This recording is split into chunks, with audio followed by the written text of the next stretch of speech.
मध्य प्रदेश में सीएम शिवराज और राज्यपाल ने नई राष्ट्रीय शिक्षा नीति 2020 का शुभारंभ किया। एमपी राष्ट्रीय शिक्षा नीति 2020 लागू करने वाला पहला राज्य बन गया।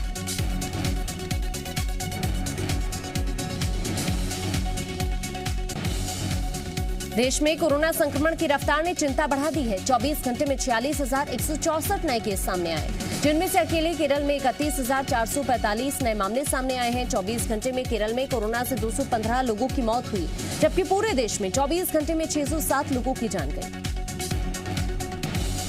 वैक्सीनेशन अभियान के दूसरे दिन ग्वालियर वासी एक बार फिर पूरे उत्साह के साथ अभियान को सफल बनाने में जुट गए। सुबह से ही सभी सेंटर्स पर लोगों के पहुंचने का सिलसिला जारी है।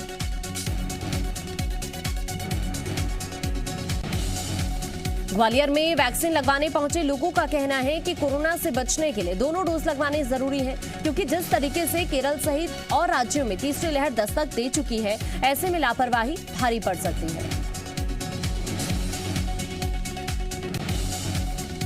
आटा न देने पर बड़ौदा तहसीलदार पर भड़के कांग्रेस विधायक बाबू जंडेल। सोशल मीडिया पर विवादित बोल वाला वीडियो वायरल। भरत नायक को बताया भ्रष्टाचारी और गंदगी, जी मीडिया नहीं करता पुष्टि। कांग्रेस विधायक बाबू जंडेल के विवादित बयान को बीजेपी प्रवक्ता आशीष अग्रवाल ने कांग्रेस की बौखलाहट बताया। कहा कि बाढ़ पीड़ितों के लिए राहत और पुनर्वास का काम तेजी से चल रहा है, लेकिन कांग्रेस विधायक अधिकारियों का अपमान करके हतोत्साहित करने में जुटे हैं। वहीं कांग्रेस ने पलटवार करते हुए कहा कि बीजेपी को बाढ़ पीड़ितों से कोई लेना देना नहीं है। बाढ़ आपदा बीजेपी के लिए भ्रष्टाचार का एक जरिया है। सरकार भ्रष्ट अधिकारियों को संरक्षण दे रही है और कांग्रेस विधायक बाढ़ पीड़ितों के लिए लड़ रहे हैं।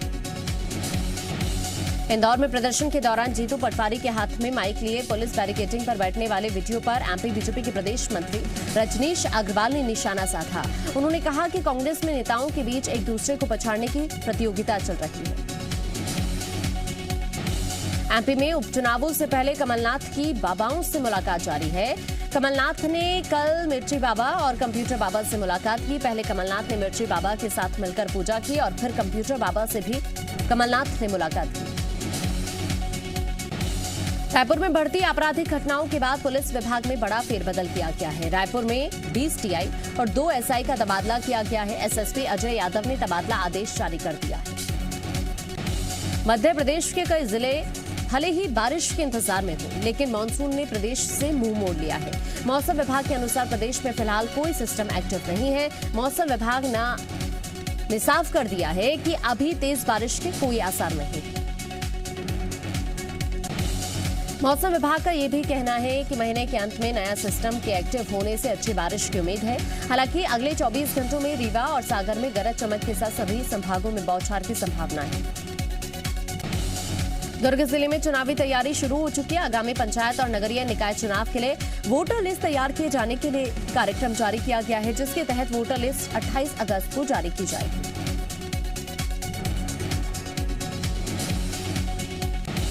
इस लिस्ट पर 8 सितंबर तक आपत्ति दर्ज कराई जा सकती है, जिसमें सुधार कर 16 सितंबर तक आखिरी लिस्ट जारी कर दी जाएगी। सरपंचों का चुनाव आने वाले समय में किया जाना है। इसी को लेकर वोटर लिस्ट के साथ दूसरी तैयारी की जा रही है। डिंडोरी में पानी की परेशानी से जूझ रहे ग्रामीणों का गुस्सा फूट पड़ा। अपना विरोध जताते हुए गुरैया गांव के ग्रामीणों ने जबलपुर अमरकंटक हाईवे पर जाम लगा दिया। ग्रामीण हाईवे पर घर के बर्तनों को लेकर बैठ गए और प्रदर्शन किया। छत्तीसगढ़ के सुकमा जिले में 2 नक्सलियों ने सरेंडर कर दिया। सुकमा पुलिस की ओर से चलाए जा रहे पूना नरकोम अभियान से प्रभावित होकर नक्सलियों ने केरलापाल थाने में आत्मसमर्पण किया है। सुकमा जिले में दोनों ही नक्सली सामशेट्टी गांव के रहने वाले हैं और नक्सल संगठन में मिलिशिया सदस्य के रूप में काम कर रहे थे। प्रशासन की ओर से दोनों सरेंडर कर चुके हैं और इन नक्सलियों को शासन की पुनर्वास नीति का लाभ दिया जाएगा। झाबुआ के फेरू घाट में भीषण सड़क हादसे में 2 लोगों की मौत हो गई, जबकि 20 से ज्यादा यात्री घायल बताए जा रहे हैं। हादसे की वजह ट्रक और बस के बीच भिड़ंत को बताया जा रहा है। आशंका जताई जा रही है कि हादसे में मृतकों की संख्या में इजाफा हो सकता है। बलरामपुर जिले में करीब 31 लाख की लागत से बन रहा मिनी स्टेडियम उद्घाटन से पहले ही भ्रष्टाचार की भीड़ चढ़ गया है। इस स्टेडियम में बैठने के लिए बनी सीढ़ियों के टूटने के बाद जहां ग्रामीण घटिया निर्माण के आरोप लगा रहे हैं, वहीं अधिकारी जांच का हवाला देते हुए नजर आए। साल 2017-18 में मिनी स्टेडियम को हरी झंडी मिली थी, लेकिन स्टेडियम में उद्घाटन से पहले ही दर्शकों के बैठने के लिए बनाई गई सीढ़ियां टूटने लगी हैं। मैदान में पानी का जलजमाव हो रहा है। ऐसे में खिलाड़ी और ग्रामीण जांच की मांग कर रहे हैं, तो अधिकारियों की तरफ से आश्वासन भी दिया जा रहा है। जशपुर में स्वच्छ भारत मिशन से जुड़ी स्व सहायता समूह की महिलाओं ने अनोखा प्रयोग किया है। एक तरफ जहां ये महिलाएं लगभग 100 कस्बों से घर घर कचरा इकट्ठा करके स्वच्छता का संदेश दे रही हैं, तो वहीं अब इन्होंने कांच की बोतलों के जोखिम वाले कचरे को बेहतरीन इस्तेमाल किया है। स्वयं सहायता समूह की महिलाएं इन दिनों कांच के कचरे से पेड़ों के नीचे बैठने के लिए चबूतरे बना रही हैं। एक तरफ जहां ये चबूतरे गांव की खूबसूरती बढ़ा रहे हैं, जिला पंचायत अधिकारी का कहना है कि इस तरह के चबूतरे अभी सभी ग्राम पंचायतों में बनाए जाएंगे। राजनांदगांव में जमातारा स्थित कचरा संग्रहण केंद्र में पिछले 3 दिनों से ताला लगा हुआ है, जिससे स्वच्छता दीदी के रूप में सेवा देने वाली महिलाएं डोर टू डोर कचरा कलेक्शन नहीं कर पा रही हैं। सोमवार को महिलाओं ने यहां बैठकर नारेबाजी की और दूसरे दिन गेट के बाहर ही बैठकर भोजन किया। सेंटर में ताला लगे होने के चलते काम नहीं हो पा रहा है। निगम में नेता प्रतिपक्ष किशुन यदू मौके पर पहुंचे और इस अव्यवस्था को लेकर नगर निगम के अधिकारियों को जिम्मेदार ठहराया। किशुन यदू ने कहा कि कचरा संग्रहण का काम पहले महासंघ बनाकर महिलाओं को दिया गया था। धार जिले में पुलिस ने अंतर्राज्यीय हथियार तस्कर पर शिकंजा कसा है। पुलिस ने पवन नाम के हथियार तस्कर को गिरफ्तार कर उसके पास से 16 हथियार बरामद किए हैं। पुलिस ने आरोपी के पास से 12 बोर के 13 कट्टे, 3 देसी पिस्टल, 4 जिंदा कारतूस भी बरामद किए हैं।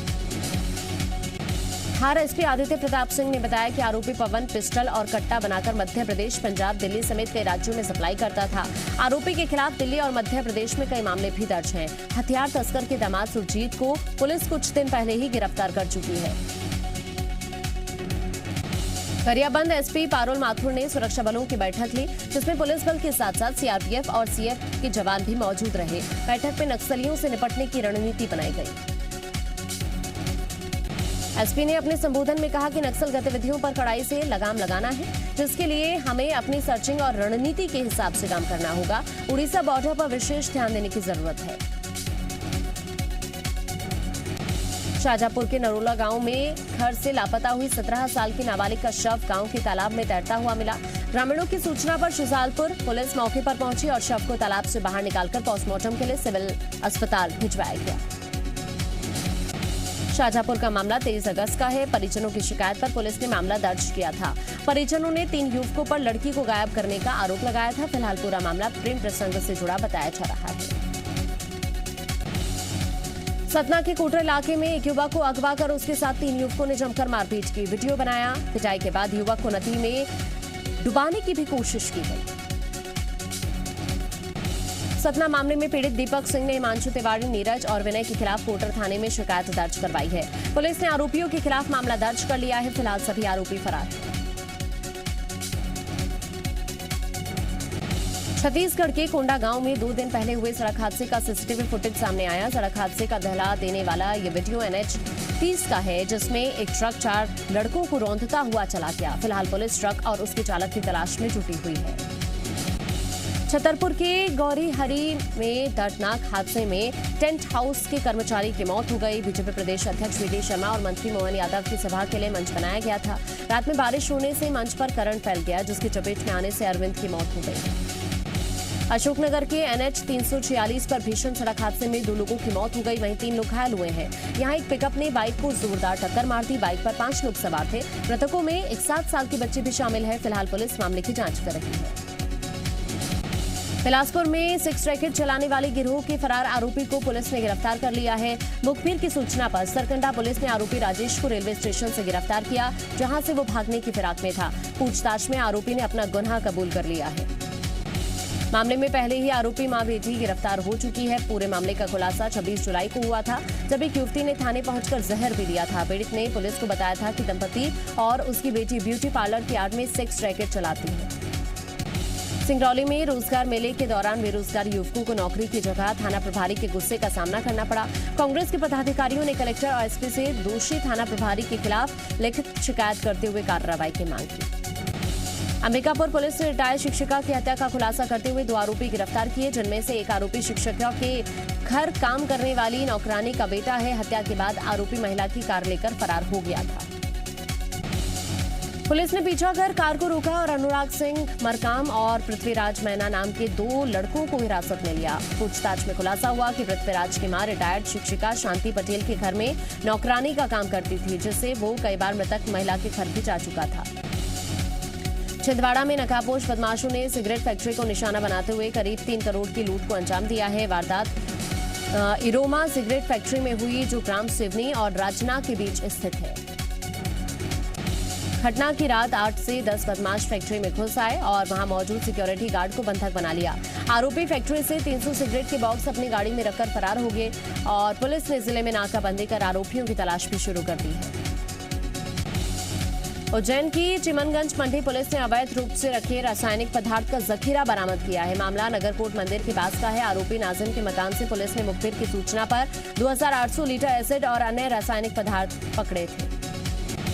पुलिस को देखकर आरोपी नाजिम मौके से फरार हो गया। पुलिस के मुताबिक किसी बड़ी घटना को अंजाम देने के लिए घातक रसायन इकट्ठा किया गया था।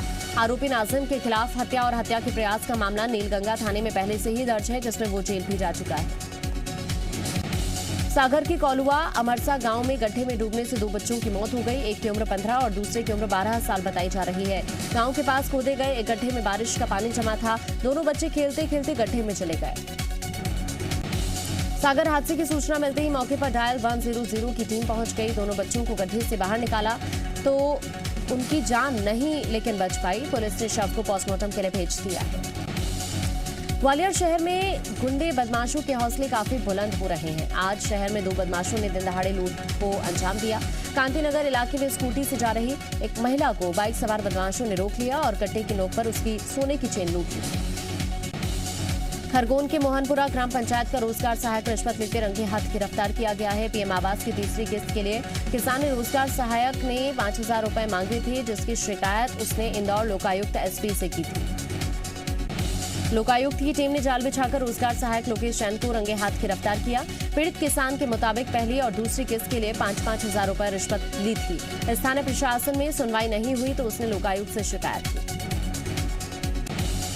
कोरिया के मनेन्द्रगढ़ वन मंडल में 7 हाथियों का दल उत्पात मचा रहा है। जनकपुर और केलहारी वन परिक्षेत्र में हाथियों ने कई मकान को धराशायी कर दिया और कई किसानों की फसल बर्बाद कर दी। वन विभाग की टीम ने ग्रामीणों के साथ मिलकर हाथियों के झुंड को जंगल में खदेड़ दिया, लेकिन अभी भी ग्रामीणों में हाथियों का डर बना हुआ है। हाथी के दल के दोबारा लौटने की आशंका को देखते हुए वन विभाग अलर्ट है। टिंडौरी के सब्जी मंडी में एक दुकान में कोबरा निकल आया। सांप को देखकर दुकानदार ने शोर मचा दिया, जिसके बाद लोगों की भीड़ इकट्ठा हो गई। भीड़ से एक युवक ने सांप को पकड़कर बोरी में भर दिया, लेकिन इस दौरान बड़ी लापरवाही भी सामने आई। जांजगीर चांपा जिले के चंद्रपुर विधानसभा क्षेत्र से विधायक रामकुमार यादव का एक वीडियो वायरल हो रहा है। वीडियो में दोनों हाथों में जलती हुई मशाल लेकर जो करता वो दिखा रहे हैं, वो सोशल मीडिया पर तेजी से वायरल हो रहा है।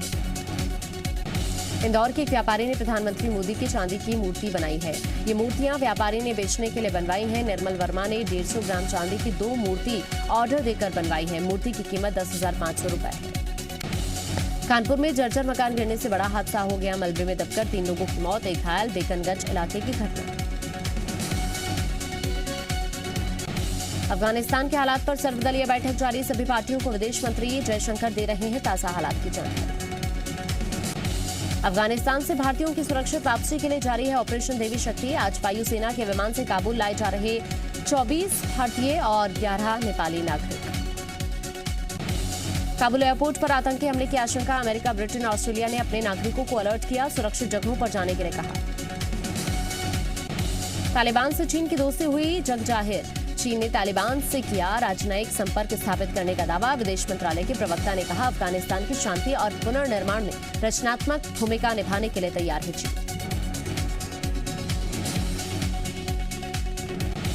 चीन और तालिबान की मुलाकात के बाद अफगानिस्तान में रहने वाले वीगर मुसलमानों का डर बढ़ा। वीगर मुसलमानों को अंदेशा, कहीं दबाव में तालिबान उन्हें वापस चीन को न सौंप दे।